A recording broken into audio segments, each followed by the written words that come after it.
Na boca do povo, democratizando a economia. O que está em jogo na pandemia?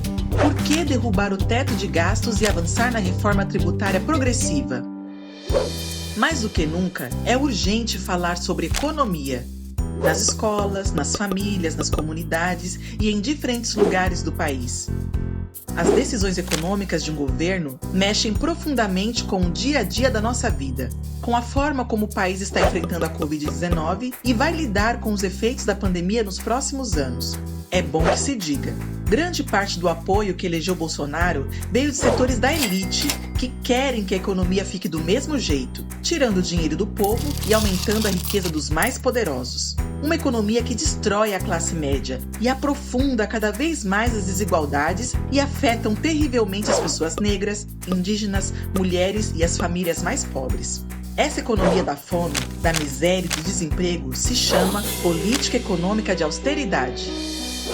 E o que é economia? A gente cresceu ouvindo que a economia de um país é assunto de especialista, um bicho de 7 cabeças, não é assunto do povo. Querem que a gente acredite nisso, para que as coisas fiquem do mesmo jeito. Mas é o povo que sabe o preço da comida, do gás, da roupa das crianças, da moradia. A palavra economia significa cuidar daquilo que é comum a todos. A economia de um país tem a ver com a escolha dos governos de cuidar ou de não cuidar das pessoas, do meio ambiente, das coisas do povo. Cuidar de um país é bem diferente do que cuidar da casa de uma família. O governo de um país tem outros poderes que uma família não tem. Pode fazer dinheiro, cobrar impostos dos mais ricos e fazer dívida para reagir a uma crise econômica. A economia tem a ver com o poder do dinheiro, com a circulação dele na sociedade, com a distribuição da riqueza ou a concentração dela nas mãos de poucos, com a disputa de recursos públicos entre os interesses privados de poucos e o da população.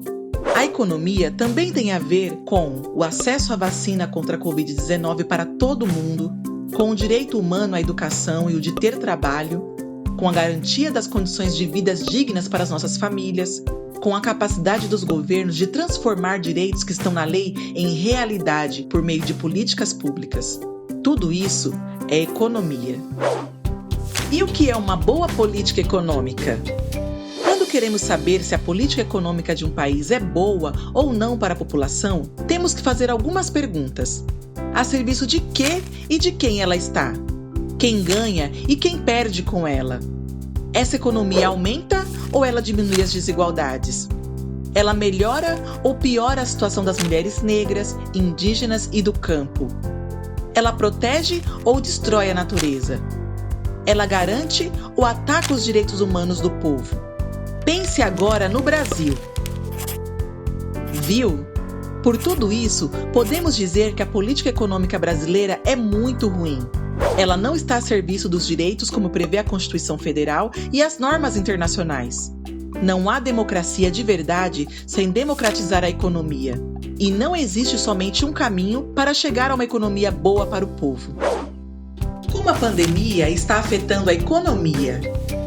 A pandemia tem levado diversos países a reverem suas economias, investindo mais dinheiro na capacidade dos governos de protegerem a população, defenderem o meio ambiente e reagirem às crises econômica, social, de saúde e das mudanças climáticas que afetam todo o planeta. Muitas alternativas estão sendo discutidas para uma economia em prol da vida e contra as desigualdades. No Brasil, acontece o contrário. Depois de ser forçada em 2020 a garantir o auxílio emergencial de R$ 600 pelo Congresso Nacional e pela pressão da sociedade civil, o governo federal e determinados setores da elite defendem que a economia aumente o tal do ajuste fiscal. Ou seja, os cortes de recursos para auxílio emergencial, para a vacinação, para o enfrentamento da fome, para a educação e para as outras políticas sociais e ambientais. Querem que se gaste menos, inclusive na saúde, no pior momento da pandemia. E o que o teto de gastos tem a ver com isso?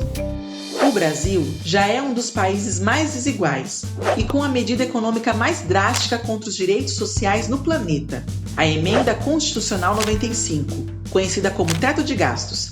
aprovada em 2016 pelo Congresso Nacional. Essa emenda vai cortar recursos por 20 anos de várias áreas sociais e ambiental.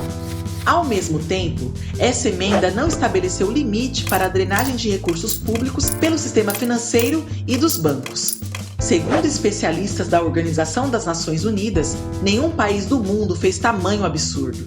O teto de gastos prejudicou a capacidade do país de reagir à crise da Covid-19 e à crise econômica, contribuindo para o crescimento da fome, do desemprego, da miséria, da destruição ambiental e da concentração de renda. Quem era mais rico ficou mais rico ainda. E tem mais. Em março de 2021, o governo aprovou no Congresso Nacional a Emenda Constitucional 109, que tornou pior o ajuste fiscal. Ou seja, mais corte, corte, corte nas políticas para o povo. Temos que mudar o rumo da economia. Quem tem o poder de acabar com o teto de gastos e retomar a capacidade do Estado brasileiro para proteger a população? O Congresso Nacional, que pode aprovar uma emenda constitucional que definha o teto de gastos. O Supremo Tribunal Federal, que pode julgar as ações que comprovam que o teto de gastos é inconstitucional. No Congresso Nacional e na sociedade civil, também existem propostas para uma reforma tributária progressiva. O que é isso? Uma mudança para que os mais ricos paguem mais impostos e os mais pobres, menos, tornando mais justo o financiamento das políticas públicas sociais, como os gastos para as áreas como saúde, educação e para enfrentar os impactos da Covid-19. Mas o governo federal e os grandes grupos econômicos não querem que o Brasil faça uma reforma tributária progressiva para valer. A sociedade precisa pressionar para que o Brasil acabe com o teto de gastos e avance para uma reforma tributária progressiva. O momento é agora. Queremos uma economia a serviço da vida e contra todas as desigualdades.